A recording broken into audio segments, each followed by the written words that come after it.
Hi guys, so welcome to my channel. If you're new here, my name is Amari Kalia. In today's video, I'm going to be telling you guys some leadership skills that I've learned so far while being in my current leadership position that I've been in for about 3 months. If you're new to my channel, I post self-development content, inner work content. I'm all about teaching people how to lead their lives, how to break through the negative thoughts, the barriers, the bad habits, the toxic patterns, so that you can live your best life and be a leader of your life instead of being a part of the sheep. If that is the type of content you want to see, of course, hit the subscribe button. And make sure you comment and let me know that you're new here. Let me know your name and what you enjoy about this video. So, as I mentioned, I have been in my leadership position for about 3 months. I have been at this job for about 5 months. So, I was quickly promoted into this leadership position. I work in the food industry, so I'm working in a very fast-paced, a very stressful environment. So a lot of these things I'm going to mention are based on the idea that I am in a stressful environment and that I have to know how to manage that. So I'm going to tell you guys 5 things that I learned from leadership, and these things that I've learned also applies to your everyday life. It applies to how you live, how you operate, how you treat people. You can apply this in the workplace and in your home life and personal life. And that is what I want to stress to you guys, and that is why I wanted to record this video. So, like I said, I have 5 things I'm going to mention, and we're going to get right into it. So, one of the first things that I picked up on in this position is that leadership exposes your emotional regulation or lack of it. So, like I said, because I'm in a stressful environment, I'm constantly having to make sure that my emotions are regulated. I'm human, I'm also a woman, so yeah, like I'm emotional, and it's very important that I know how to manage that, whether it's in my personal life and in my work life. But when it comes to my work life, I consistently have to check in with myself because I don't want my staff to see me stressed out. Not my leaders, but just like the staff that I am leading and taking care of, I have to make sure that I am being strong, I'm being mentally present, and that I'm not allowing my emotions to show. When I say emotions, I mean those like stressed out, chaotic, sad emotions. Now, when this applies to my personal life, I am very great at that anyway. I'm not someone who overreacts, someone who's super chaotic, someone who's always just going off on people or just not knowing how to understand how I'm feeling. I'm very aware of myself. Of course, there are always areas of growth, but for the most part, I will say that I am a very emotionally intelligent people. I know how to read the room. I know how to read people. I know how to kind of categorize when and where to do things. And as a leader, that is something that you really want to master because you are seen as a strong person. You're seen as a person that's in charge, and people are modeling your behavior. So if they see that you're stressed out, they're going to be stressed out, and you don't want to be in a very stressed out environment, especially, like I said, in a fast-paced environment. So that is one of the top things I learned. I basically learned that from watching another person that was going for the same position as me. I was told by my directors that I'm very emotionally intelligent. And one, because they know what it means to be emotionally intelligent and they know how to regulate their emotions, but also because they were able to contrast me with another person that was going for the same position. She was she wasn't as able to regulate her emotions. She was someone who kind of, however she was feeling, she let that be known, whether she was sad because of home stuff or if she was stressed out from whatever that was going on or she was upset with an employee. Whatever her emotions were, you saw them and you felt them. But I'm not that way. I'm somebody who doesn't bring home to work. I'm someone who knows how to put things in categories. I'm also just a naturally positive person and optimistic person. So I always go into work with that mindset. Of course, I'm not perfect. There have been times where I'm like, y'all, it's a lot going on. Let me think. Let me breathe. But for the most part, I'm someone who is very much able to put my emotions into a box, and I express them when I need to. So if I have to pull somebody aside and have a certain conversation, or if I'm expressing how I feel to my directors, I'll have a meeting with them. But I'm very great about making sure that when I'm on the floor, I'm being professional. I am not letting my emotions make my decisions, and I am just acting very maturely. I am a very mature person, so that's kind of needless to say. But yeah, so when you are a leader, it's very important that you are regulating your emotions. And like I said, this is in your personal life and in your home life. when you are communicating with your partners, with your friends, with your family. You want to come from a place that is grounded, that is calm. Even when you are super emotional, you want to give yourself time to breathe, yourself time to calm down, maybe pray, maybe meditate, just take a deep breath. Understand that emotions come and go, and that when you do have those emotions, that you become aware of it, but you also allow yourself to become more present and understand that, okay, those feelings have passed. Let me go ahead and tackle the situation right here, right now, from a calm, more mature place. So number one, the number one thing I learned is that being a leader means that you have to emotionally regulate. Number two, as a leader, you have to have hard conversations. That is one of the number one things I had to learn too, which obviously I know that, like I'm all about having those hard conversations. Me and my husband have hard conversations all the time. But when it comes to leading people and dealing with people that are younger than you, older than you, from different backgrounds, from different perspectives, who may not have as much respect for you yet because maybe they want to be in your position, or they're trying to figure out how you moved up so fast, which these are things that I dealt with. It's kind of hard to have those hard conversations. So let me give you guys a little bit of an example that I had with some of my staff. So I have staff members who, most of my staff are younger than me, the ones that I lead. And so they look at me like a big sister. They love to talk to me, confide in me, things of that nature. But a situation happened where a guest complained because they just weren't being fully present with that guest and making sure that her needs were met. So I had to step in and take care of it. And after the fact, I had to have a conversation with them like, hey guys, like we have to make sure that we're doing X, Y, and Z, and making sure that we're putting the guest first, things of that nature.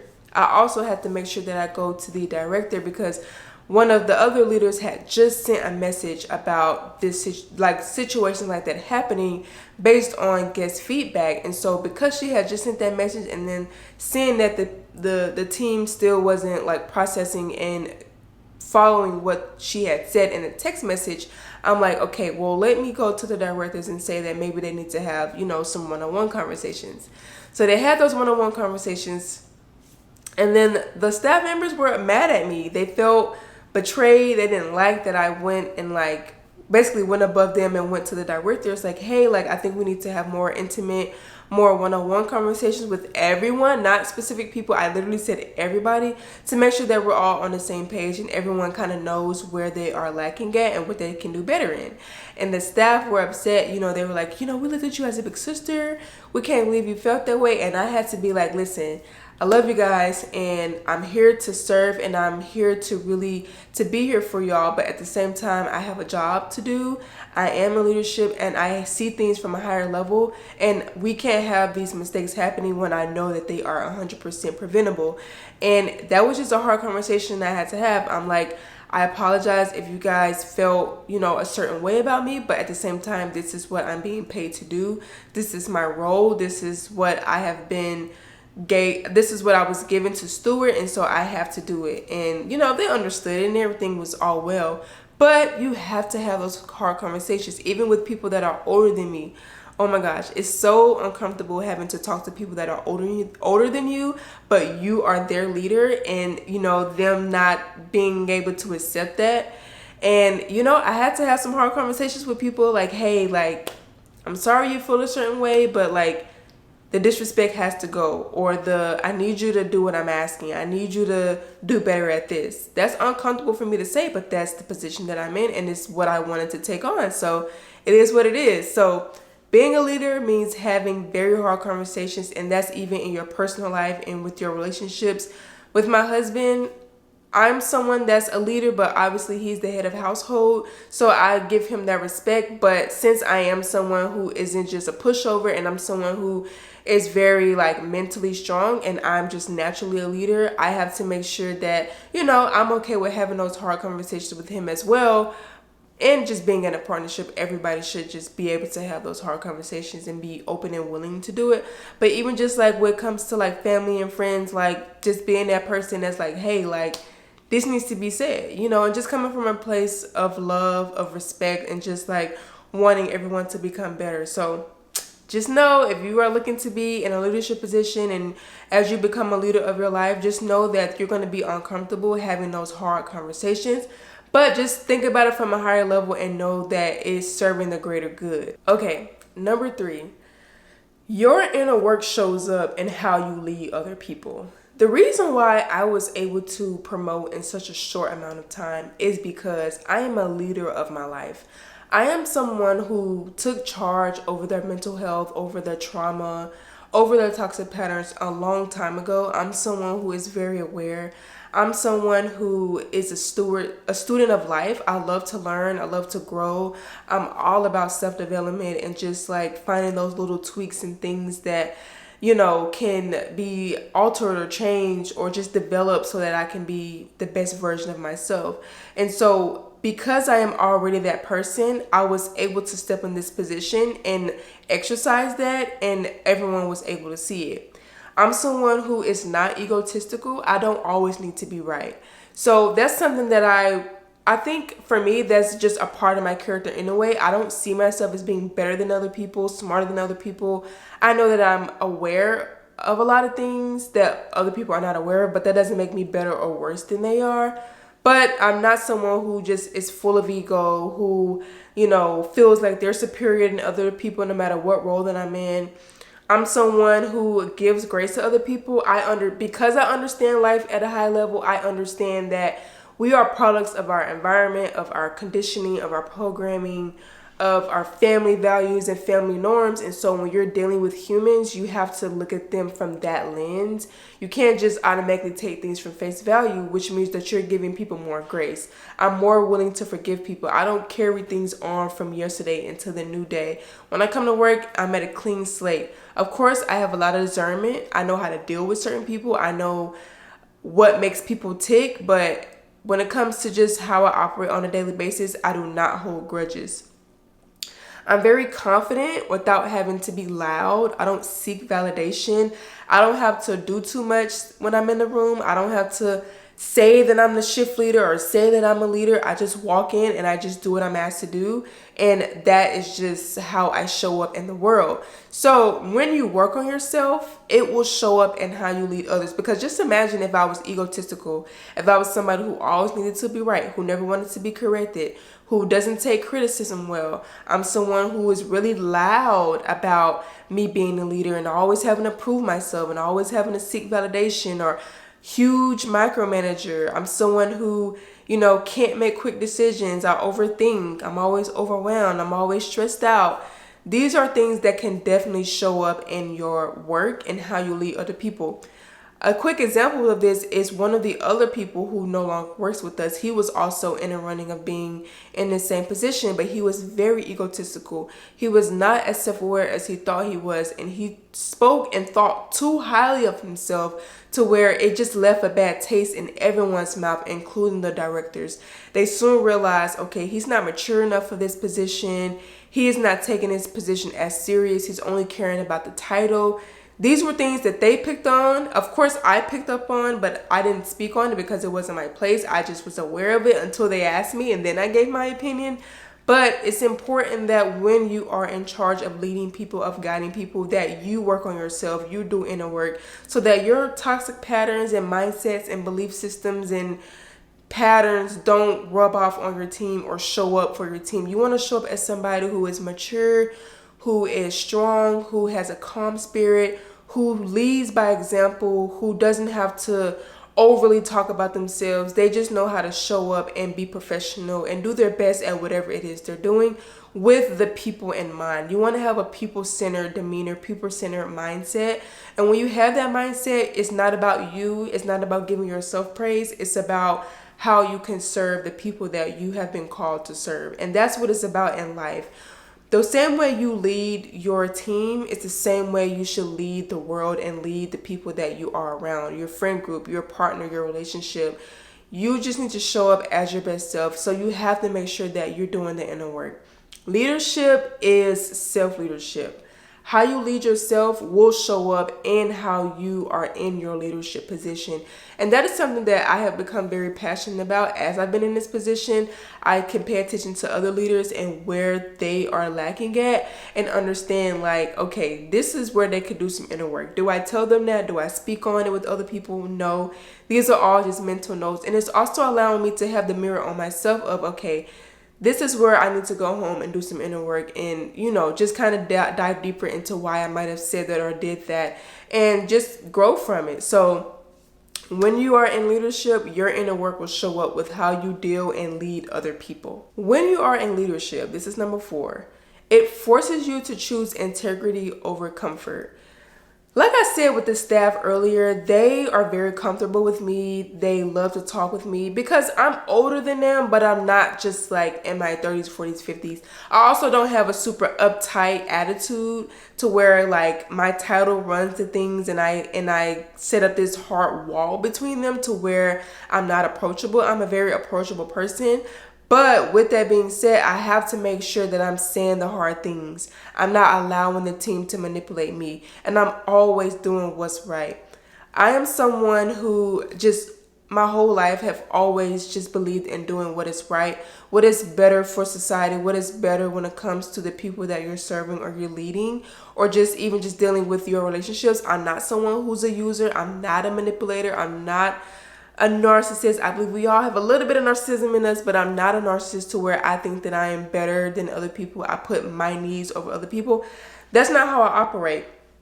But when you're in a leadership position, you do have to make sure that you have integrity and you do what is right. So for me personally, my staff, they love to try to find shortcuts, always. And sometimes certain people in leaderships will do the same thing. They'll tell them one thing, but I'll tell them another thing, and they'll say, well, so-and-so said we can do it this way. And my response was, am I so-and-so? No, I'm not. My name is Amari. So we're going to do it the way I say to do it because this is how I was trained. I was trained the right way. This is what they want. I've asked them a lot of questions. I've asked my directors for feedback and questions on how we should do certain things that may not be clarified. And once I get that clarification, that is what we're going to do. As uncomfortable as that can be, because you want your staff to like you. You want them to trust you. You want them to look up to you. But at the same time, you want them to respect you. You want your directors to respect you, and you want them to trust that you will get the job done. And it's all about getting that long-term approval. It's all about that. You want long-term trust over short-term approval. In a short term, you may want to get that immediate acceptance or validation from your staff, but that's going to end up destroying you in the long run. Otherwise, outside of that, you want your staff and your leadership to trust that you will get the job done. So unfortunately, you got to do the things that are uncomfortable. You got to say the things that are uncomfortable. So like I said, for example, my staff, they'll try to manipulate me. They'll try to, well, so-and-so said we can do it this way. Nope, not happening. People will try to take shortcuts. I will, it's kind of easy to kind of get out of saying the hard things. But lately, I've been finding myself just being straight up and just being real. No matter how uncomfortable that may make me feel, I may feel that little resistance. Like, is this going to hurt their feelings? Or, is this going to make them not like me? That's not something that I really can care about, unfortunately, in this leadership position. I was asked to show up, to give feedback, to coach, to lead, to train. And that is what comes with it. You have to choose integrity over that comfort.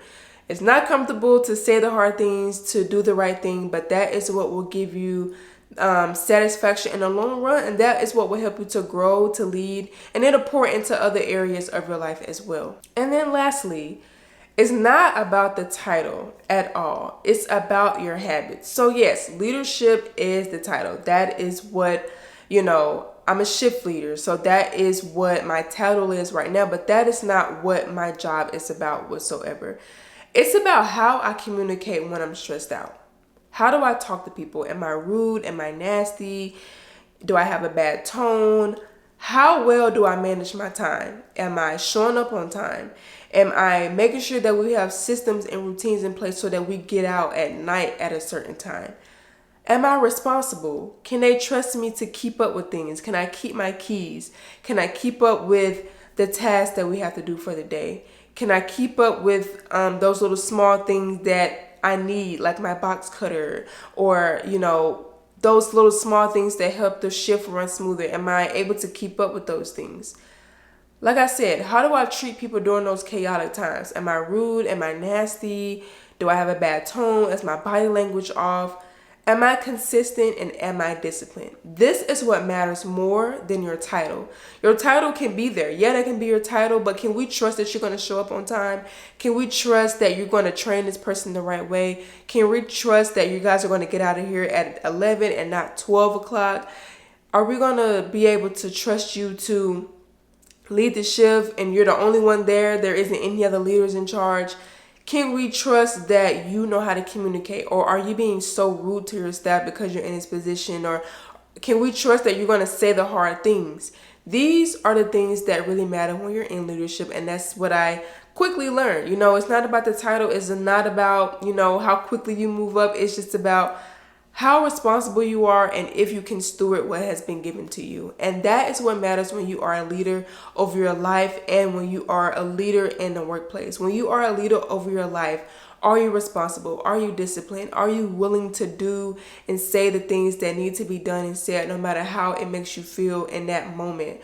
Are you willing to have systems and routines in place that make sense for the greater good? Are you willing to surrender and, you know, be vulnerable when needed to be? Are you able to admit when you're wrong and be able to take criticism and feedback? Those are the things that really matter when you are leading your life and when you are taking charge and being this person in this high position, when you have a calling over your life to guide and lead other people. So these are the things that I've learned so far. I'm excited to continue to share with you guys as I continue to grow. I've already been told that, you know, the next position is waiting for me. I'm closer than I think. And it's exciting. I just got a raise last week unexpectedly. And she told me, like, look, girl, that position you want, it's going to come a lot sooner than you think. So I'm excited to continue to share this journey with you guys as I grow in leadership over my life and in my workplace.